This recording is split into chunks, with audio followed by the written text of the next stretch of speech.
Hey, what's up guys? This is Andrew Mil-Spec with Combat Training, and in this video we're going to talk about why we rack the gun 100% of the time when we're reloading, whether or not it's an emergency reload or a tactical reload. And this is with rifles and pistols, okay? I got this from Tactical Response, so I'm giving my due credit. And some of the examples that I'm going to talk about as to why you can see in James Yeager's videos. So I want to give that due credit. That's where I got it. But it took me a while to buy into it. Okay, it took a lot of overanalyzing because I learned it a certain way in the Marine Corps, and then what I had been seeing with students when I was teaching new people on how to run a rifle or run a pistol, it started to make sense. So let's talk about the reasons why we want to rack it. First reason is that it's one thing that works for many things. Okay, again, that's from Tactical Response, right? With a pistol, we insert and rack to load the gun, and then we tap rack to clear a malfunction with immediate action. And then when we reload, insert and rack. And if we're clearing a double feed, all we have to do is rip out that old mag, insert a new one, rack it, and it'll clear it. All right, as long as your weapon up, ejection port down, it will work.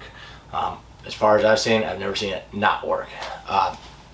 Now with rifle, again, most people are taught, specifically with an AR-15, to hit the bolt catch, right? Hit the button, the ping pong paddle on the side, right there. People are taught that you insert the new mag, hit the button, and then the bolt will go home. So that would look something like this, where they would eject the mag, insert, and then press the button to load it. But it doesn't always work. So let's talk about why. First off, people want to be fast with their reloads, right? Now, at close distance, if you have a pistol and you're at a competent distance where you can hit the target with your pistol, and it makes sense to, right, tactically speaking, it makes sense to draw your pistol and fire, you're going to be transitioning, right? So you'll be bang, bang, bang, and then you feel the bolt lock to the rear, and you're going to sling your weapon, draw your pistol, come out and fight. Most of the times when you see people doing a transition drill like that where the rifle will run dry, again, just like I talked about in my weapons up video, they're not moving that much, okay? Either they're going to be static doing it and isolating that skill, which is fine, you know. It's a good way to isolate skills, is just focus on that one thing. But they'll be static, or they won't be moving that fast. Also, generally you see people walking in a straight line to the target or moving back from the target. And you think about it like this. There's another reason why I don't buy into, you know, just take a knee when you're doing a reload or clear a malfunction. Because if, like, this is a human body and someone's aiming right here, then he drops down, all they have to do is aim right back down, right? Whereas if you start moving laterally, you're harder to track, you're harder to hit. So movement should always be a part of your immediate action for malfunctions and reloads and transitions. But let's think about it like this. If you're moving really fast, right, and things are going crazy, the rifle will be bumping against you, and eventually the bolt will get sent home, okay? I can't force it to happen, but I've seen it happen so many times. I've had it happen to me so many times. There's another technique that people often teach where they will say to drop the rifle down like this as you transition. Yes, you can practice it, and, you know, if you're super awesome at it, you can probably nail it, you know. Like, there's a lot of things that Travis Haley does that I'm like, no, I don't teach that, and I don't do it that way. And that's not to say that there's anything wrong with Travis Haley. Like, Travis Haley's a fucking beast, but you gotta be Travis Haley level to do all that shit. Now, think about when things go wrong, right? We want one thing that works 100% of the time. Most people who do these transitions and reloads, they've never had a rifle with a bolt lock to the rear on their body while they're laying down and shooting underneath the car with a pistol, or they get banged up to the side of a wall, right? Now, here's the thing too, that when they come back up and they go to do the reload, if that bolt had gotten sent home while they were fighting and now they're coming to top off their gun, it's gonna look something like this. Come up, rip out that mag, insert, pull, press the button, and they may not even realize that the bolt was already forward and that pressing the button didn't do anything, right? Because there's a lot of shit going on. People are shooting at you, trying to stab you, your friends are dying, stuff like that, okay? So in a heavy stress situation, it has nothing to do with like not being able to press the button with your finger, anything like that. It's just the fact that racking it will work 100% of the time. Because if the bolt was forward and you insert the magazine, right? Around right there, and there's a round chamber. If the bolt was forward, I insert pull, tug, I know it got loaded, right? The other thing too is with tactical reloads, sometimes what could happen, potentially, I don't really see it happen often, but if you're like shooting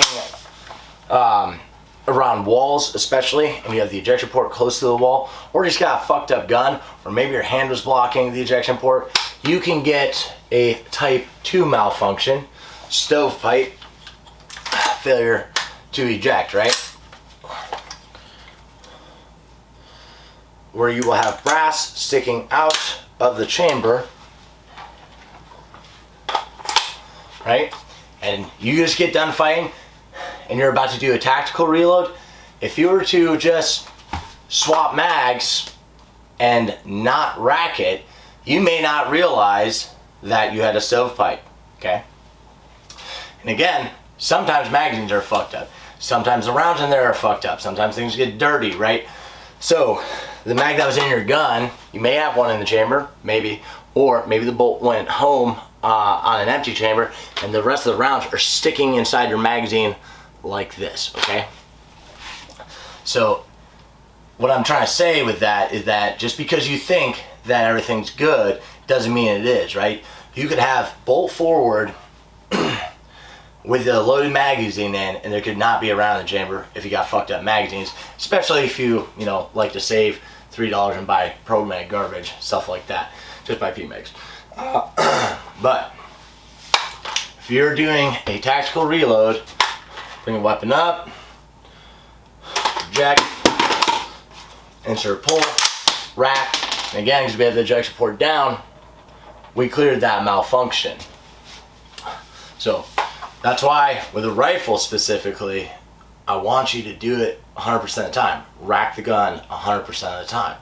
Now, the other thing with rifles is that when you get into different types of rifles, sometimes if it does have a bolt catch and a bolt release and it's some funky new gun, you may not know where it is. You're not used to it, right? But in general, you should be able to figure out where the charging handle is. And one of the things I see a lot too with new shooters, when they pick up an AK, they try to figure out how to release the bolt when they do a reload. Or they don't understand the fact that the bolt didn't lock to the rear. Again, yeah, there's bolt hold open mags, all that, that's fine. But the simple thing is that with an AK especially, racking it 100% of the time will work. And with AKs that don't have bolt hold open magazines, you could have fired off the full magazine and the bolt didn't lock to the rear. This is an empty magazine in here, right? So if I were doing a tactical reload with an AK, I still want to do the same thing. Come up, rack, and then I know my gun is ready to roll. Now let's talk about with the pistol. With the pistol, I got this from Tactical Response, but with the pistol specifically, when we first load the gun, we have to insert and rack, right? Especially if the slide is forward, we insert and rack. Then we get a malfunction, we move, tap, rack. We have to do that anyways, right? It's one thing that works for everything. It's the same thing. We're not practicing 11 different motions, right? And then if we get a double feed, we can actually clear that, just like in the video about the moon cuts. For a double feed, we just have to rip that mag out, insert a new one, but then we have to rack it because the slide would have gone forward. And again, it's one thing that works 100% of the time. In addition to that, with the pistol, we're getting that full inertia of the slide going back all the way, not just from the point of slide lock. It's not a huge difference, but it does help, especially when your gun's super nastied up, you've been shooting a lot. It's one thing that works for everything, okay? In addition to that, is I was talking about stovepipes with a rifle, and if you don't realize that you have a stovepipe with your rifle, you may do a tactical reload and not realize that you had a stovepipe, okay? And also, when the magazines are fucked up and the rounds are deeper in the magazine and they didn't feed all the rest of the way up to actually chamber that next round, you'll have an empty chamber when you do your tactical reload, so you want to rack it regardless. Now, with a pistol, one thing, and I've had this happen to me with this gun. You know, if you shoot a lot, it doesn't matter what fucking gun you got, it's gonna jam, alright? But, try to get it exactly the way I had it before, without pinching myself, that'd be great.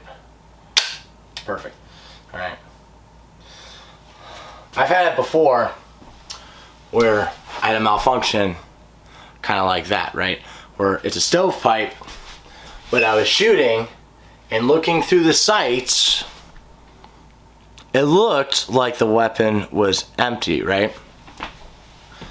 Now, sometimes with a stovepipe like this, where the brass is going straight in a pistol, you have to have it like perfectly at the right angle. If you just rack it real quick, it may stay in the right spot, okay? So if your reload doesn't work when you rack it, just rack it and hold it tilted to the side, that brass will fall out, okay? But if I were to have done my reload where I went bang, bang, bang, slide lock, and then I went